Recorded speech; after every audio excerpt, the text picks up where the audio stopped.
अवचेतन मन सफलता का द्वार। सफल मनुष्य स्वार्थी नहीं होते। जीवन में उनकी प्रमुख इच्छा मानवता की सेवा है।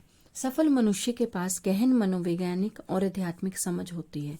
महान लोगों का कहना है, सफलता का सच्चा आंतरिक अर्थ जीवन में सफल बनना है। इस धरती पर दीर्घकालीन शांति, खुशी और सुख पाने को सफलता की संज्ञा दी जा सकती है। इनका अनुभव भी अनंत जीवन है, जिसके बारे में परमात्मा कहते हैं कि जीवन की सच्ची चीजें जैसे शांति, सद्भाव, अखंडता, सुरक्षा और खुशी अमूर्त हैं।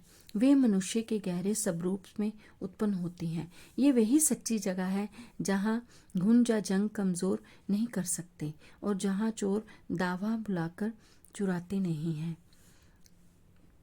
सफलता के पायदान। पहला पायदान उस काम का पता लगाना है जिससे आप प्रेम करते हैं। जब तक आप अपने काम से प्रेम नहीं करते तब तक आप सफल नहीं हो सकते, भले ही विश्व आपको सफल व्यक्ति मानता रहे। काम से प्रेम होने पर आपके मन में उसे करने की गहरी इच्छा होती है। यदि कोई मनोचिकित्सक बनने की इच्छा रखे और डिप्लोमा लेकर दीवार पर टांग दे तो वह काम पूरा नहीं हो जाता। उससे और आगे काम करना पड़ेगा। उसे दूसरे क्लिनिकों में जाना पड़ेगा और नवीनतम वैज्ञानिक जर्नल पढ़ना पड़ेगा। अर्थात उसको इंसानी कष्ट को कम करने के नवीनतम तरीकों के बारे में ज्ञान प्राप्त करना होगा, क्योंकि आपको रोगियों के हितों के सर्वोच्च प्राथमिकता देनी है। यदि ये शब्द पढ़कर आप सोचने लगे कि मैं पहला कदम नहीं उठा सकता क्योंकि मैं जानता ही नहीं कि मैं क्या करना चाहता हूँ, मुझे ये पता ही नहीं मैं किस से प्रेम करूं और मैं कोई क्षेत्र कैसे चुन सकता हूँ जिससे मैं प्रेम करूं, तो मार्गदर्शन के लिए इस तरह प्रार्थना करें। मेरे अवचेतन मन की असीमित बुद्धिमत्ता जीवन में मेरी सच्ची जगह मेरे सामने प्रकट कर रही है। इस प्रार्थना को धीरे धीरे सकारात्मक तरीके से और प्रेम से अपने अवचेतन मन के सामने दोहराएं। जब आप विश्वास और विश्वास से जुटे रहेंगे तो आपकी भावना, संकेत या किसी निश्चित दिशा में प्रवृत्ति के रूप में उत्तर मिलेगा। ये स्पष्टता और शांति से तथा आंतरिक मौन जागरूकता से आपके सामने प्रकट हो जाता है। सफलता का दूसरा पायदान।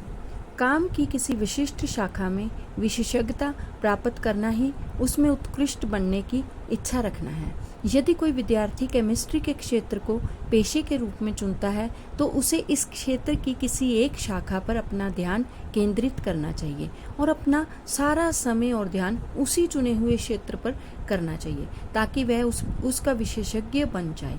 उसके उत्साह के कारण वह अपने क्षेत्र से ज़्यादा जानकारी प्राप्त करना चाहेगा, लेकिन संभव हो तो वह बाकी सबसे ज़्यादा जानने की कोशिश करेगा।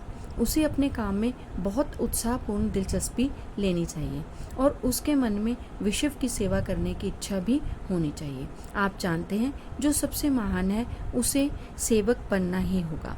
इस प्रकार उस मनुष्य के नज़रिए में बहुत बड़ा विरोधाभास है जो जैसे तैसे आजीविका कमाना चाहता है, किंतु जैसे तैसे आजीविका कमाना सच्ची सफलता नहीं है। मनुष्यों के लक्ष्य ज़्यादा महान, उदात्त और परोपकारी होने चाहिए। उन्हें दूसरों की सेवा करनी चाहिए और अपनी रोटी पानी भी कमानी चाहिए। सफलता का तीसरा पायदान सबसे महत्वपूर्ण है। आपको ये सुनिश्चित करना चाहिए कि जो आप करना चाहते हैं वह सिर्फ आपको ही सफल ना बनाए। आपकी इच्छा स्वार्थपूर्ण भी नहीं होनी चाहिए, इससे मानवता को लाभ होना चाहिए। सर्किट पूरा होना चाहिए, अर्थात आपका उद्देश्य विश्व की सेवा करना या लाभ पहुंचाना ही होना चाहिए। लेकिन आप सिर्फ अपने ही लाभ के लिए काम करें तो ये इस अनिवार्य सर्किट को पूरा नहीं करते। हो सकता है आप सफल नजर आएं, लेकिन अपने आप जीवन में जो शॉर्ट सर्किट किया है वह आगे चलकर सीमा या बीमारी की ओर ले जा सकता है। सफलता का पैमाना। आप सोच रहे होंगे कि उस आदमी के बारे में क्या जिसके बारे में मैंने टीवी पर अभी खबरें देखी हैं। उसने तो धोखेबाजी करके शेयर बाजार से करोड़ों डॉलर कमाए। उससे ज़्यादा सफल तो कोई हो ही नहीं सकता और मुझे नहीं लगता कि वह मानवता को लाभ पहुंचाने का ज़रा सी भी परवाह करता होगा। ये मामले बहुत आम होते हैं, लेकिन हमें सावधानी से उनकी हकीकत समझनी होगी।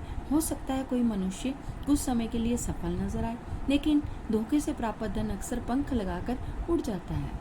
इसके अलावा जब हम किसी दूसरे को लूटते हैं तो हम खुद को लूटते हैं। जिस कमी और सीमा की मानसिकता से हमने व्यवहार किया वह दूसरे तरीके से खुद को प्रकट करती है, जैसे हमारे शरीर, पारिवारिक जीवन और मनुष्यों के साथ हमारे संबंधों में।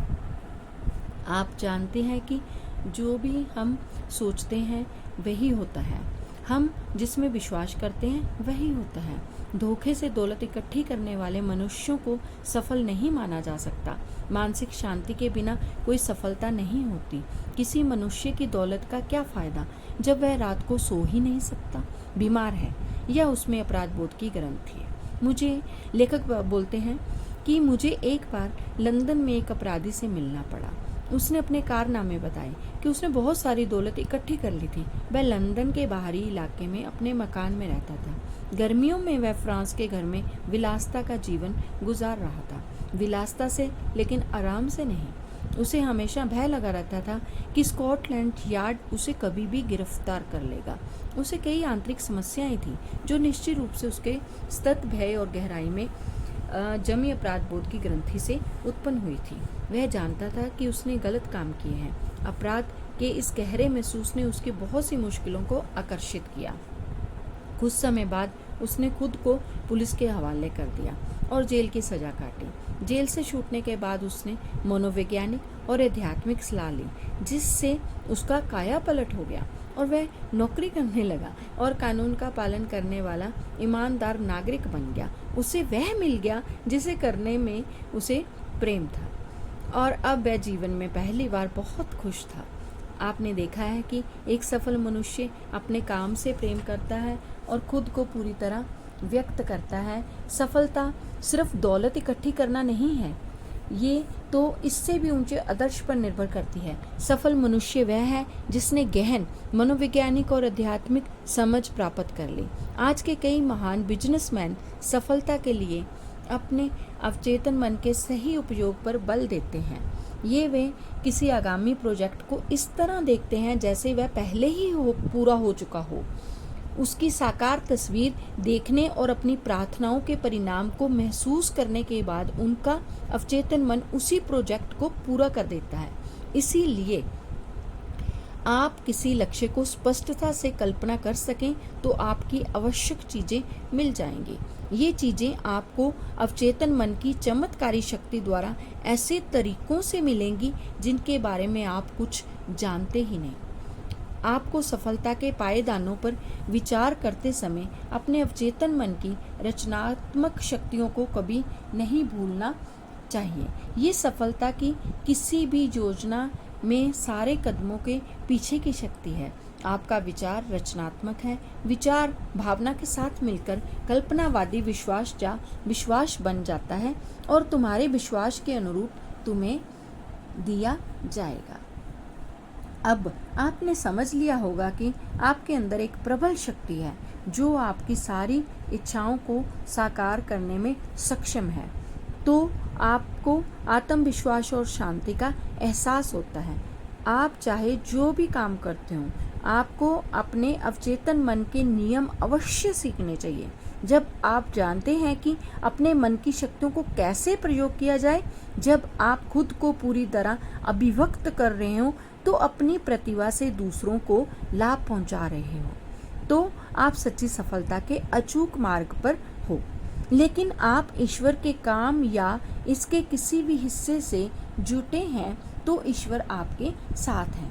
ऐसे में कौन आपके खिलाफ टिक सकता है? धरती या आसमान, ऐसी कोई शक्ति नहीं है जो आपको सफलता तक पहुंचने से रोक सके। उसने सपना साकार किया। लेखक लिखते हैं कि एक बार हॉलीवुड अभिनेता से मिला जिसका नाम शायद प्रत्येक फिल्म देखने वाले या टेलीविज़न प्रेमी को मालूम हो। उसने मुझसे कहा कि वह मिडवेस्ट में एक छोटे से खेत में पला बड़ा था और उसका परिवार जैसे तैसे गुजारा करता था। उसके मनोरंजन का एकमात्र साधन पुराना ब्लैक एंड व्हाइट टीवी था जिस पर वे मुश्किल से 2 चैनल आते थे। लेकिन उसने अभिनेता बनने का सपना देखा। वह सपना उसके दिलो दिमाग पर हावी होता चला गया। उसने कहा कि जब वह बाहर खेतों में काम करता था तो खलिहान में गायों को वापस लाता था, तब भी वह सारे समय कल्पना करता था